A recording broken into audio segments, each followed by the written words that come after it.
आदाब, नमस्ते, सत श्री अकाल दोस्तों। कैसे हो आप? उम्मीद करती हूँ आप ठीक होंगे। मैं भी ठीक हूँ। 2027 में चुनाव आने वाले हैं और चुनाव का जो सिलसिला है वो अभी से चालू हो गया है। धर्म के नाम पर वोट मांगा जाता है और जनता भी हमारे धर्म के नाम पर ही बहक जाती है और वो भी वोट देती है। और हम ऐसी सरकार चुन लेते हैं जो हमारे लिए, हमारे भविष्य के लिए बहुत ही नुकसानदायक होती है। क्योंकि जब भी वोट धर्म के नाम पर डाला जाता है या धर्म के नाम से ही वोटों की शुरुआत होती है तो हमेशा परिणाम घातक ही होता है। चुनाव आने से पहले लोगों में आपस में जहर घोलना, नफरत का बीज बोना, ये हर किसी पार्टी का एक काम है।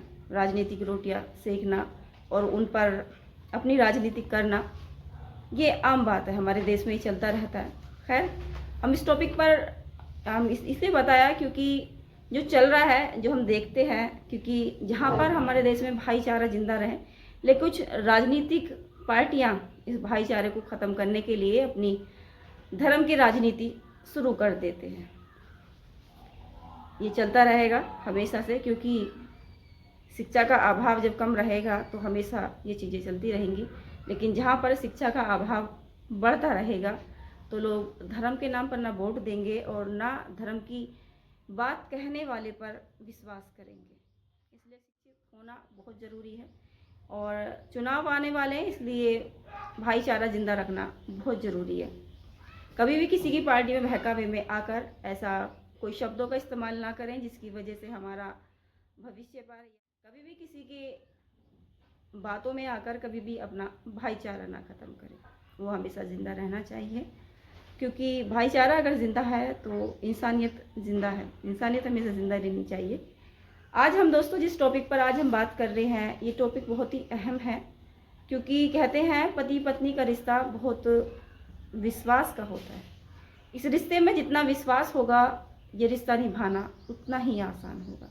लेकिन जब इस रिश्ते में कभी कोई तीसरा आ जाए तो इस रिश्ते को निभाना बहुत मुश्किल होता है और इस रिश्ते का लास्ट भी खौफनाक होता है, क्योंकि दोनों ही तरफ से हमेशा अपशब्द और दोनों ही तरफ से रिश्ते को कमज़ोर करने के लिए डोर को खींचा जाता है। आज हम ऐसी कहानी आपको सुनाने जा रहे हैं आज जिस दर्दनाक घटना के बारे में हम आपको सुनाने जा रहे हैं, दर्दनाक घटना है महाराष्ट्र के धुले शहर के देवपुर इलाके की, जहां पर दोस्तों आज जिस दर्दनाक घटना को हम आपको सुनाने जा रहे हैं, दर्दनाक घटना है महाराष्ट्र के धुले शहर के देवपुर के बलवाड़ी साइंस सिल्व में प्लाट नंबर 15B में एक परिवार रहता है। जिस परिवार में पति पत्नी, सास ससुर, ननद और एक बेटा रहता है।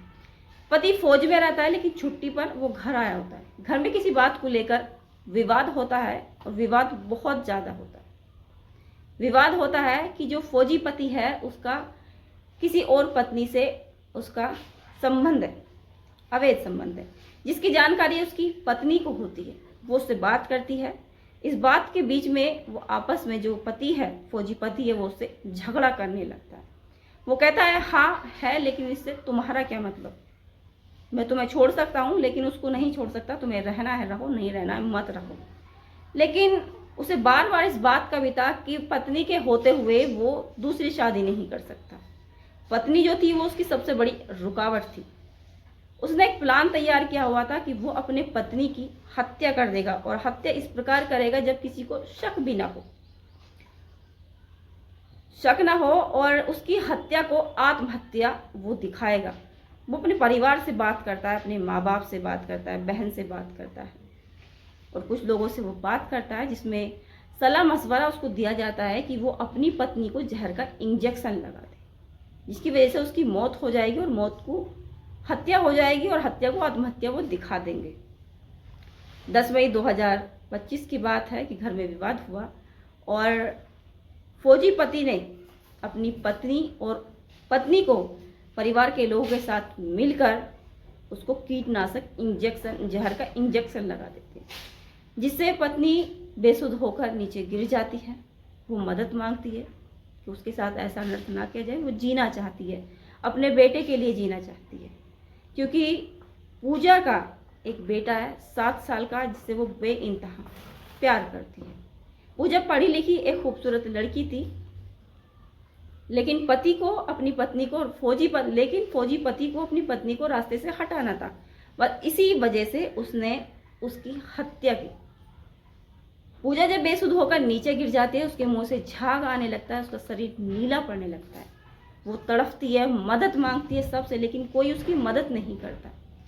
जब पति ये देखता है कि वो तड़फती है, उस तड़फती हुई को देखता रहता है, और जब तड़फते हुए उसकी मुंह से झाग निकलता है और उसकी आंखें बंद हो जाती है, उसकी सांसें थम जाती है, तो उसके बाद वो एक नई चाल चलता है। वो अपनी पत्नी को पास के ही एक निजी अस्पताल में उसको लेकर जाता है, जहाँ पर डॉक्टर उसको मना कर देते हैं कि इसकी मौत हो चुकी है। फिर वो जिला अस्पताल उसको लेकर जाता है, जैसे वो दिखाता है कि उसने आत्महत्या की, हत्या नहीं की। जिला अस्पताल लेकर पहुंचता है, जहाँ पर उसे डॉक्टर उसकी पत्नी पूजा को मृत घोषित करते हैं। लेकिन इसकी सूचना इसी बीच उसके भाई को पता चलती है।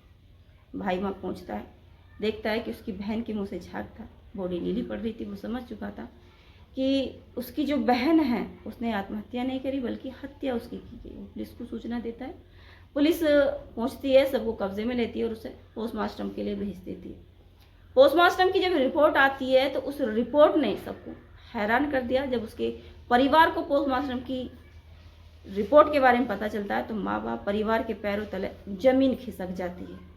रिपोर्ट में आता है कि कीटनाशक जहरीला इंजेक्शन उसको जबरदस्ती दिया गया, जिसकी वजह से उसकी तड़फ तड़फ कर मौत हो गई।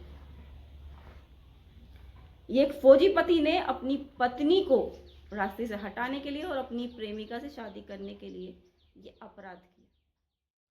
इस कहानी की जो शुरुआत होती है साल 2001-2005 की बात है कि कपिल बागुल एक कॉलेज में पढ़ता है। कपिल बीए की पढ़ाई कर रहा था। उसका सपना था कि वो पढ़ लिख कर एक फौजी बने। इसी के बीच इसके कॉलेज में एक लड़की पढ़ती थी जिसका नाम था प्रज्ञा।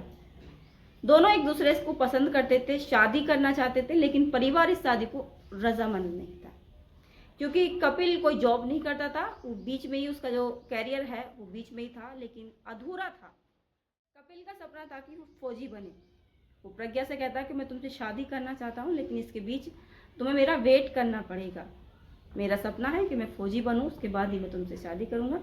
परिवार में कहता है, लेकिन परिवार के कि जो लोग हैं इस बात से, उनकी शादी से रजामंद नहीं होते हैं।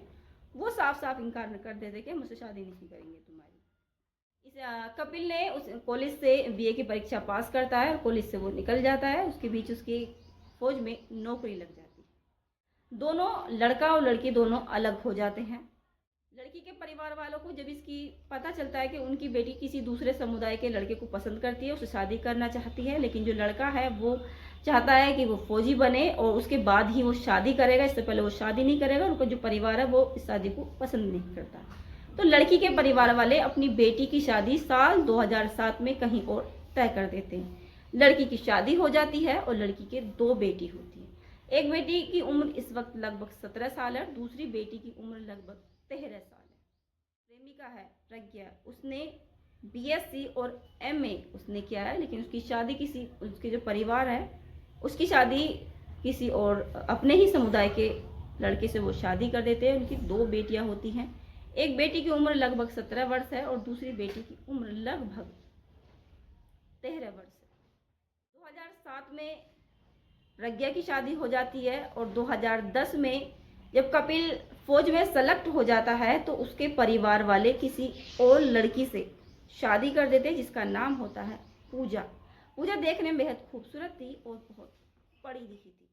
जो कपिल की पत्नी है, जो फौजी कपिल की पत्नी है, उस पत्नी का नाम था पूजा और वो काफ़ी पढ़ी लिखी थी। पूजा ने बीएससी बीएड उसने किया हुआ था। देखने में पूजा खूबसूरत थी, होनहार थी और बहुत ही समझदार थी। उसने अपने शादी के रिश्ते को बहुत ही पवित्र तरीके से उसने उसको निभाया। लेकिन एक दिन कपिल की मुलाकात प्रज्ञा से कहीं पर हो जाती है। वो दोनों एक दूसरे से देखते हैं और बात करते हैं और कहते हैं कि हम दोनों एक दूसरे को पसंद करते थे, लेकिन शायद नीति को हमारा ये मिलन मंजूर नहीं था और हम दोनों की शादी नहीं हो पाई। हम अगले जन्म में मिलेंगे। ये बात कहते हुए दोनों भावुक हो जाते हैं और दोनों फिर अलग अलग अपने रास्ते चले जाते हैं। प्रज्ञा एक दूसरे को नंबर देते थे। इसी बीच प्रज्ञा और कपिल एक दूसरे को नंबर देते हैं। दोनों का बातचीत का सिलसिला बढ़ता है, आगे इतना बढ़ जाता है कि कपिल के मन में बात का सिलसिला इतना आगे बढ़ता है कि कपिल के मन में प्रज्ञा के लिए वही प्यार उमड़ आता है जो कॉलेज के टाइम था। वो उस प्यार में इतना अंधा हो जाता है कि वो अपनी पत्नी को रास्ते से हटाने के लिए नई योजना बनाता है। एक दिन कपिल की पत्नी पूजा को इसकी खबर हो जाती है कि कपिल ज़्यादातर जो बात करता अपने परिवार के अंदर वो प्रज्ञा की ही बात करता, उसकी पढ़ाई की, उसकी होनहारी की, उसके रहन सहन पहनावे की। इस बीच वो जो चर्चा करता वो अपने परिवार से, माँ बाप से, बहन से इसी बात की चर्चा करता जब वो फौज से अपने घर छुट्टी आता, जिस पर पत्नी पूजा को उस पर शक होता है। वो उससे पूछती है कि तुम अक्सर इसी पर बात क्यों करते हो, वो तुम्हारा पास था लेकिन अब मैं आपकी लाइफ में हूँ, मैं आपकी धर्म पत्नी हूँ, आपको जो बात करनी है वो मेरे टॉपिक पर बात करें, ना कि अपने पास्ट पर। जिस पर उसे बहुत ज़्यादा गुस्सा आता है। वो कहता है कि तुम अब थी लेकिन वो पहले से है, मैं उसे नहीं भूल सकता। मैं अपनी ज़िंदगी में तब तो उसको नहीं ला पाया क्योंकि उस टाइम मैं पढ़ाई कर रहा था, मेरे पास कोई रोज़गार नहीं था, इसी वजह से परिवार ने मेरी शादी नहीं करी। लेकिन अब मैं सक्षम हूँ, मेरा सपना पूरा हो चुका है, मैं फौज में हूँ, मुझे कोई नहीं रोक सकता, उसको कोई मुझसे उसे जुदा नहीं कर सकता। हम दोनों एक हैं और हमेशा एक रहेंगे। इस बात से पत्नी को बहुत गुस्सा आता है और वो उससे झगड़ा करने लगती है। कपिल का पहले से ही प्लान था कि कब पत्नी उससे झगड़ा करे और कब वो उसको अपने रास्ते से हटाए। कपिल ने पहले से ही घर में एक कीटनाशक जहर का इंजेक्शन ला के रखा हुआ था। जब उनमें विवाद होता है तो परिवार के लोग उसको पकड़ते हैं, पूजा को, और कपिल जबरदस्ती से उसको जहर का कीटनाशक जहर का इंजेक्शन उसको लगा देते। 10 मई की ये घटना है जिससे इंजेक्शन लगने के बाद पूजा बेसुध हो जाती है और जमीन पर गिर जाती है। पूजा के मुंह से झाग आने लगता है, वो मदद की गुहार करती है कि उसको बचा लो, वो जीना चाहती है। उनका एक बेटा है 7 साल का, वो उसके बिना कैसे रहेगा, तुम जहाँ जाना चाहो जाओ लेकिन मुझे बचा लो। जिस पर पति उसको तड़पता हुआ देखता रहता है, परिवार के लोग उसको तड़पता हुआ देखते हैं, लेकिन किसी के मन में ये दया भावना नहीं पैदा होती कि वो पत्नी है लेकिन वो एक माँ भी है, उसे भी जीने का अधिकार है, उसको बचा लिया जाए। परिवार के लोग उसको तड़पता हुआ देखता रहते हैं और थोड़े ही देर बाद उसकी सांसें थम जाती है। कपिल जब देखता है कि उसकी तड़पन अब बंद हो चुकी है, उसका शरीर नीला पड़ गया, तो वो उस हत्या को आत्महत्या दिखाने के लिए पास के ही निजी अस्पताल में उसको लेकर जाता है परिवार के लोग, जहाँ पर डॉक्टर उसे मृत घोषित कर देते हैं। उसके बाद वो जाता है जिला अस्पताल, जहाँ पर डॉक्टर उसको मृत घोषित कर देते हैं। लेकिन इसकी सूचना लड़की के भाई को, उसके परिवार को पता चल जाती है कि उसकी बहन के साथ ऐसा जुल्म हुआ है। वो पुलिस को सूचना देता है, पुलिस मौके पर पहुंचती है और सबको कब्जे में लेकर पोस्टमार्टम के लिए भेज देती है। जब पोस्टमार्टम की रिपोर्ट आती है तो मैं के पक्ष के लोगों के पैरों तले जमीन खिसक जाती है। पोस्टमार्टम की रिपोर्ट में कीटनाशक जहरीला इंजेक्शन देने से पूजा की मौत हुई है और वो भी जबरदस्ती तरीके से उसको इंजेक्शन दिया गया और तड़प तड़प कर पूजा की मौत हुई है। तो पोस्टमार्टम की रिपोर्ट का पता चलता है कि उसकी बहन को कीटनाशक जहरीला इंजेक्शन देने से तड़प कर उसकी बहन पूजा की मौत हुई है।